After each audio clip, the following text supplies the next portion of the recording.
Sejam bem-vindos ao primeiro episódio do podcast Além da Visão, uma realização da Oculistas Associados de Roraima.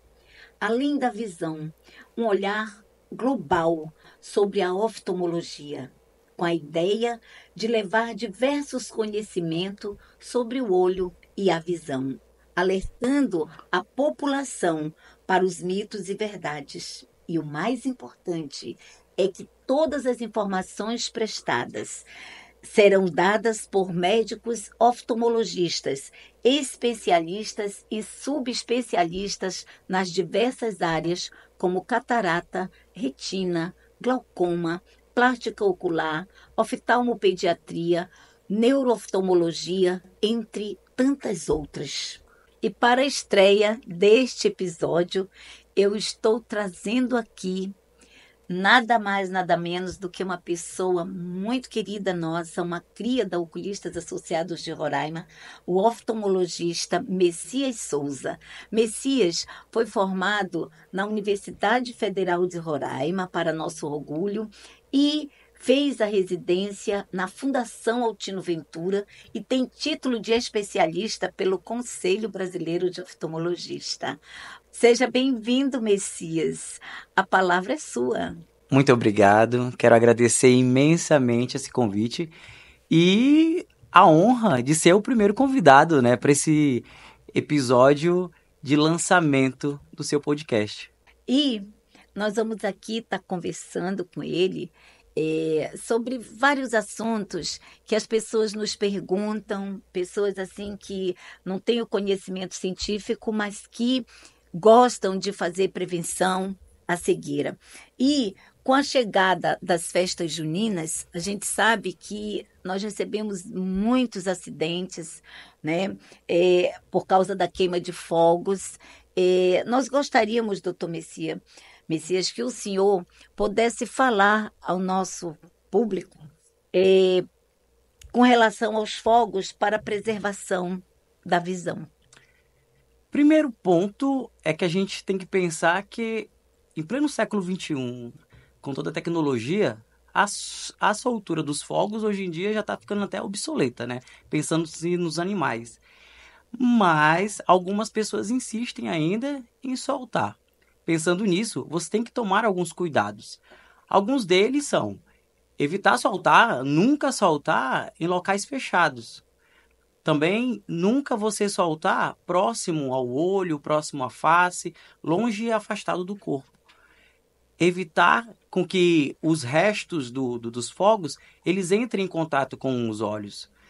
Hoje, o Conselho Federal de Medicina, ele estima que nos últimos 10 anos houve-se uma cerca de 5.000 internações ou mais devido ao fato de acidentes com os fogos de artifícios.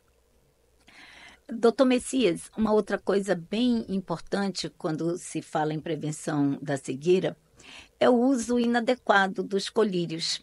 E uma pergunta constantemente que é feita é sobre a conjuntivite. Se todas as conjuntivites são iguais. E se são iguais, aquelas senhorinhas, né, que a gente tem aquela farmacinha em casa, vai o pai e tem uma conjuntivite e a mãe guarda o restinho do colírio, quando o filho tem, também dá o mesmo colírio, o vizinho. A pergunta para quem está nos ouvindo: se toda conjuntivite é igual e se todo tratamento é igual e se o leite do peito e água de limão realmente é um remédio correto. Gente, muita informação numa pergunta só, né? Então, eu gosto de A salientar, conjuntivite. eu gosto de salientar em relação a isso de ficar passando colírio de um para o outro. Gente, é só pensar, colírio é igual escova de dente. Você anda trocando escova de dente com alguém? Não, né? É anti-higiênico, até mesmo pelo fato da contaminação cruzada, deixar que a contaminação do olho de um passe para o outro. Em relação às conjuntivites, eu gosto de separar em dois grandes grupos, que são as de causas infecciosas e as de não infecciosas. As de causas infecciosas a gente tem principalmente as virais, as bacterianas e também as fúngicas. Já as não infecciosas, a gente vai ter o quadro de conjuntivite alérgica, conjuntivite tóxica, que é algum contato com algo que cause alguma toxicidade aos seus olhos. Então, as conjuntivites não são todas iguais e cada um demanda um certo tratamento. Doutor Messias, é, eu olhando ali aquele quadro, e em memória, o nosso querido doutor Rômulo está ali com um grande legado, que é o doutor Thompson, que também foi formado na sua turma, desde 2013. Ele só tem cara de novinhos. Eu lembro que ele dizia para as pessoas que ele gostava, né? Ele dizia: não coce o olho, se coçar, coce com o cotovelo. Por quê? Qual é a causa que pode, o que que pode ocasionar de errado nos olhos? Essa é uma grande lição que ele deixava, né? Que justamente isso, coce com o cotovelo. Por quê? Porque não tem como coçar com o cotovelo, né? Você já tentou coçar os olhos com o cotovelo? Não tem como. E o grande problema de coçar os olhos é devido ao atrito que causa. A gente tem na estrutura mais frágil dos nossos olhos o quê? A córnea, que é a primeira, é como se fosse a mica do nosso relógio. Então, assim, quando você coça, ainda mais as pessoas, quando elas inventam de coçar os olhos, parecem que vai arrancar o olho com a própria mão. Então, esse fato de atritar pode gerar várias lesões, inclusive alguns casos de perda visual devido à coçadura agressiva. Então, evite coçar os olhos. É a grande máxima. Você tem que procurar o motivo da coceira. Porque não adianta. Se você tem tido constantes quadros de coceira ocular, isso não é normal. Primeiro passo. E com isso, a gente precisa realizar o tratamento adequado em cima do fator causal, o fator base, para justamente acabar com a coceira. Lubrificante ocular, a famosa lágrima artificial. Ela pode ser usada indiscriminadamente, todo mundo pode usar como um hidratante ocular. Quantas vezes pode ser usada? Enfim, quem deve usar e se pode comprar qualquer um na farmácia? Então, muitas vezes, os pacientes chegam no consultório justamente alertando: ah, não, eu só faço uso de um para hidratar, um lubrificante. Aí eu vou e pergunto: qual o senhor usa? O senhor pode me dizer? Aquele azulzinho, aquele azulzinho. Aí que tem um olhinho, né? Moura Todo Brasil. mundo sabe aí que é o que mais é prescrito aí nos balcões de farmácia. E infelizmente não é. Prescrito não por médico. É. E aí é o grande problema. Porque alguns desses colírios, eles contêm substâncias que não podem ser usadas corriqueiramente. O Eu, colírio lubrificante, sim, doutor Messias, é porque existem alguns lubrificantes que são mais adequados para algumas idades, não é? Que não tem corantes, tem isso. sim, existem colírios hoje em dia com conservantes e os sem conservantes. Então, para cada situação, a gente precisa avaliar para ver qual vai ser o mais recomendado para cada paciente. A paciente que não pode ter o contato com conservante. E aí, consequentemente, se ele usa qualquer colírio assim, vai estar piorando, às vezes, a situação dele. Óculos de proteção solar. Inclusive, as pessoas dizem, posso comprar um óculos de sombra, mas sombra não precisa muito de proteção solar. O óculos escuro de proteção solar. Ele deve ser usado por todas as pessoas, mas qual é a diferença entre eles e qual é o tipo mais adequado? Qual é a diferença de um óculos comprado no camelô, comprado em alguns lugares não orientados, não indicados? Qual é essa Sim. diferença? Muitas pessoas, quando optam pelo óculos de proteção solar, elas pensam mais basicamente na armação, qual que combina mais com o seu rosto, qual é a mais transada armação. Ah, Então, a pessoa ela tem que levar em consideração o fator de proteção. O óculos de proteção solar, ele precisa ter o fator de proteção contra os raios ultravioletas, tanto A quanto B. Isso sim que vai gerar a proteção necessária para as estruturas oculares, principalmente a nossa retina, que futuramente, se você ficar sendo exposto constantemente e sem cuidados, pode gerar uma doença no futuro, que é a doença macular relacionada à idade. Além, é claro, DMR. DMRI, mas a gente chama ela, assim, quem é íntimo, sabe?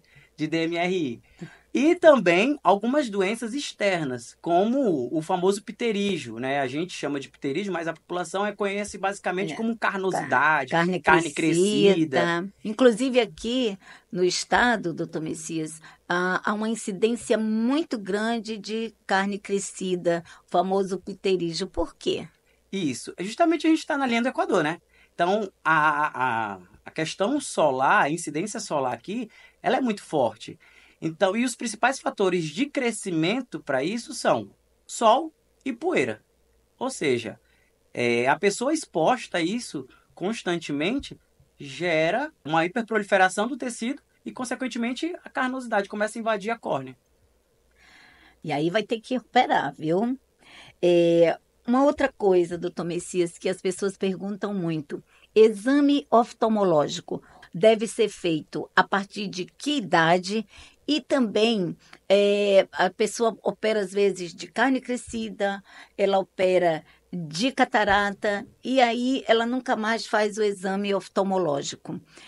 Então, informe aí para os nossos ouvintes sobre a partir de que idade se faz exame, depois como é que fica esses exames e mesmo depois que opera, se esse paciente precisa ficar fazendo exame oftalmológico. Muito importante essa pergunta, porque até mesmo é de desconhecimento, às vezes, da população geral. Que a primeira consulta ela deve ser feita assim que o bebê nasce, né? Que é preconizado até mesmo pela Sociedade Brasileira de Pediatria e também pelo Conselho Brasileiro de Oftalmologia, que é o teste do olhinho. É muito importante que, se você tem acesso a fazer o teste do olhinho com um especialista, ele é bem melhor. Porque o teste do olhinho, por si só, ele é para ver o reflexo vermelho. Qualquer médico treinado consegue realizar ele. Porém, com a avaliação do especialista, a gente consegue ver estruturas mais profundas, como a retina do bebê. Com isso, a gente consegue descartar algumas outras possibilidades que sejam já que necessitem de algum procedimento já desde o começo. Então, ao nascimento já é preconizado a primeira consulta oftalmológica do bebê e ali por volta dos também entre os 6 e 12 meses, uma nova avaliação. E depois, entre os 3 e 5 anos, é necessário uma nova reavaliação, caso tenha sido toda sem problema nenhum, bebê crescendo e se desenvolvendo de maneira adequada. E depois, a partir de então, fazer consultas anuais. Muito bem, quantas orientações e feitas por um especialista. Uma outra coisa que tem sido palco da imprensa, de tantos questionamentos, de tantas perguntas, um tema, um meio que polêmico, mas que já está decidido em lei. A consulta oftalmológica, os cuidados com a visão, ela tem que ser feito pelo médico, é fato. Mas, doutor Messias, nós pegamos diariamente receitas em todo o estado. É importante vocês verem, olhar o carimbo daquele profissional que está sendo divulgado como oftalmologista, que o conselho lá embaixo não é o Conselho Regional de Medicina, CRM. É, como é que fica optometrista? A pergunta é para o leigo. Ele pode cuidar da visão, ele pode fazer prescrição de grau para óculos, ele pode fazer prescrição de medicação? Hoje em dia tem se crescido muito, né, a presença de optometristas desenvolvendo atividade que não é da sua área, como prescrever, diagnosticar, prescrever e tratar. Então, isso aí é uma prerrogativa do médico. Então, e às vezes eles acabam, digamos assim, indo em uma vertente, se aproveitando da população. chega lá na consulta, Tá vestidinho de branco, doutor João, doutor Pedro. O chamado é como oftalmologista e chega lá, é um optometrista. e aí que está o grande A perigo. sua mensagem aí para O essas grande perigo é pessoas. esse, porque muitas vezes numa consulta de rotina você consegue diagnosticar muitas coisas que elas necessitam. Se você consegue diagnosticar e tratar logo no começo, evita a progressão. E uma pessoa não capacitada que faça uma consulta dessa, que só se preocupa em passar um grau de óculos para o paciente, ele nada mais que está fazendo um desserviço a esse ser humano. Então, é importante vocês se alertarem de que o profissional, ele é realmente especialista. Veja, procure, veja o carimbo. Isso tudo leva você a ter um cuidado maior consigo, não é nem com outras pessoas, é com você mesmo. Doutor Messias, tem o CRM, as pessoas às vezes perguntam o que é RQE? Por que que o doutor Messias, o paciente esses dias perguntou, por que que o doutor Messias tem dois números? E eu fui olhar o que era, é porque o carimbo, né, obrigatoriamente tem CRM e RQE. Explique Isso. para as pessoas. Ó, o RQE nada mais é que um registro de qualificação da especialidade. Então, assim, realmente, graças a Deus, tenho 2 especialidades registradas. Então, isso aí é mais um conforto para o paciente saber que realmente quem está examinando ele, quem está prescrevendo e tratando ele, é uma pessoa qualificada, que tem a especialidade que ela anuncia. Até porque o médico no Brasil, ele pode, sendo médico, não sendo optometrista, ele pode fazer exame do que ele quiser, sendo médico. Ele pode não ter o RQE, mas ele pode. Agora, quem não faz medicina não pode. Doutor Messias, agora vamos aos mitos e verdades, esclarecer. Muitas pessoas precisam usar o óculos, mas eles não usam o óculos de grau de uso contínuo, porque alguém colocou na cabeça deles, né, de que usar muito óculos a vista vai ficar fraca. Entendi. Isso aí é o que mais chega, né? A pessoa fala, que antes eu enxergava, e agora quando eu tiro meus óculos não enxergo mais, depois que eu passei a usar óculos. Aí eles falam, né, que o óculos vicia. Não é que Isso. vicia. A questão é, você antes enxergava mal, começa a enxergar bem. Você compara o que era ruim com o bom. Você vai querer o quê? Com certeza, você vai querer os seus óculos, que é justamente que é o fator de correção para aquele grau que a pessoa tem. Ler no escuro faz mal para a visão? Olha, é sabido que em ambientes mais escuros, o que é fisiológico. Acontece uma dilatação da nossa pupila, que é a famosa menina dos olhos, que o pessoal chama. Então, com a abertura da pupila, acaba entrando mais energia luminosa, né? Os raios luminosos eles entram mais. Consequentemente, isso pode futuramente, quando é muito intenso, claro, isso gerar algum distúrbio retiniano, que as células ficam mais excitadas naquela região. Então, consequentemente, pode vir a causar. Não é que cause, mas é sabido que pode gerar algum transtorno devido a isso mesmo. O filtro azul para uso de telas, mito ou verdade? Então, o filtro azul ele veio para ajudar a população, principalmente naqueles quadros e pacientes que são muito expostos a telas e que tem aquele famoso cansaço mesmo visual durante o uso. Ele consegue filtrar uma fração da luz azul que seria prejudicial às células da retina, né? Então vocês percebem que hora ou outra a gente fala da retina. A retina é um dos principais mecanismos aí que fazem a gente enxergar. Então, para você enxergar, é todo um mecanismo. Tem que ter um cérebro bom, tem que ter uma estrutura de córnea boa, um cristalino bom, uma retina boa, é tudo um conjunto que faz você enxergar. Consequentemente, se você proteger essa estrutura, então vai fazer mais bem do que mal para você. Se você puder puder adquirir, não fará mal. Você vai estar se protegendo, na verdade. E assistir muita televisão faz mal? Mito ou numa, verdade? numa distância adequada, é claro. Hoje em dia, as pessoas, não só televisão, mas o uso excessivo de tela tem se tornado muito comum, inclusive desde de crianças. Pais que usam a tela para entreter as crianças. Às vezes, criança almoça vendo tela, tablet ali na frente. Então, isso aí, é claro que tem tido até um boom de miopias em pacientes menores, né? Pacientes pré-escolares. Justamente devido ao fato da exposição excessiva a telas muito perto. É sabido que a estimulação visual da visão de perto acaba atrapalhando a visão de longe. Então, consequentemente, acaba tendo um descontrole. O cérebro começa a interpretar: não, só enxergo aqui, eu preciso melhorar minha visão de perto e acaba piorando a visão de longe, que é o quadro de miopia e começa a vir a adquirir. O leite do peito, nós já falamos, mas foi uma pergunta muito longa.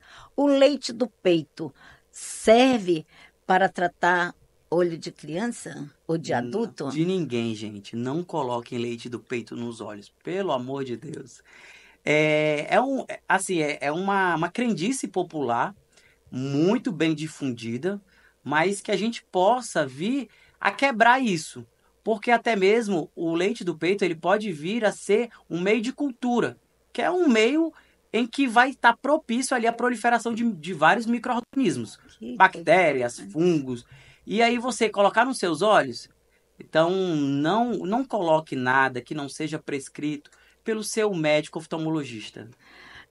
Uma outra coisa também é que as pessoas chegam na farmácia e pedem antibiótico, e pedem colírios antibióticos, pedem colírios para tantas coisas, mas que o diferencial do olho vermelho tem muitas doenças que a pessoa pode estar, inclusive, colocando corticoide e que não pode. Como é que é isso, doutor Messias? Tanto que é um capítulo inteiro de um livro que é o diagnóstico diferencial de olho De vermelho. olho vermelho. E muitas vezes chega lá no balcão da farmácia, meu olho tá assim, aí acaba sendo prescrito medicações que não seriam adequadas para o caso. Já chegou em consultório pacientes usando há um ano corticoide, colírio de corticoide, causando o quê? Um glaucoma secundário ao uso dessa medicação. Então, tome muito cuidado com o que você coloca nos seus olhos, porque a nossa visão, pelo menos para mim, a minha é muito importante. Então, eu imagino que a de vocês também seja.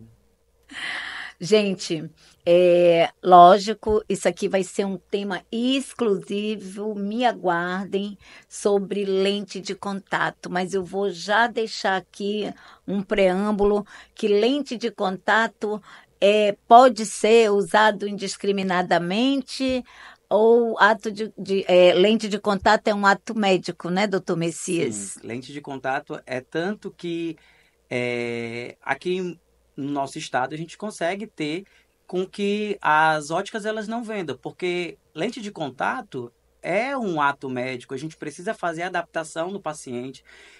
Não é só você pegar a receita, ir na internet e solicitar. Não é por isso, não. É porque tem que ter todo um cuidado com a estrutura ocular.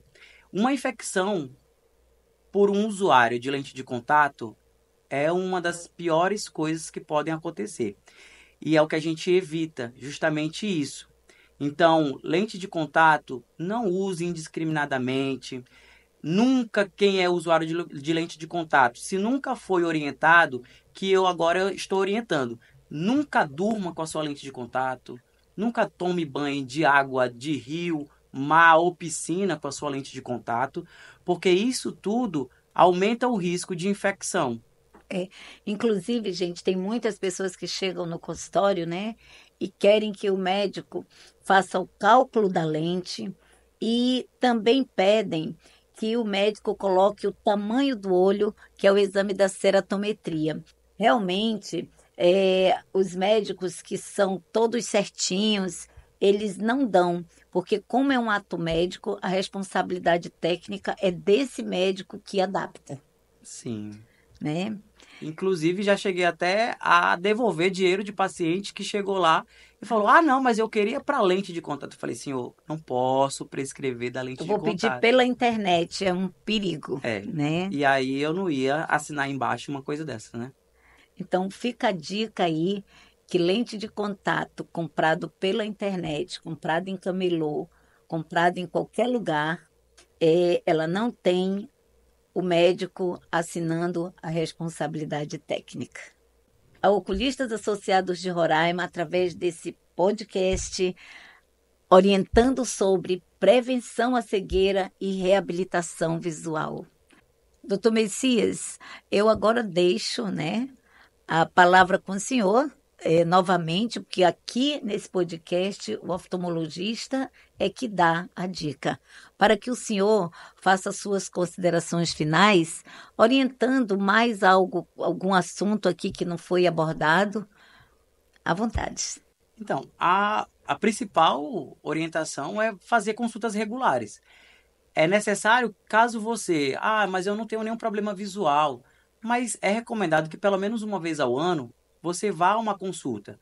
Até mesmo a gente precisa avaliar pressão ocular, precisa ver fundo de olho, a gente precisa ver como anda a estrutura da córnea, conjuntiva. Então, assim, são várias coisas que a gente consegue numa consulta de rotina avaliar e ver se há necessidade de fazer alguma coisa para isso.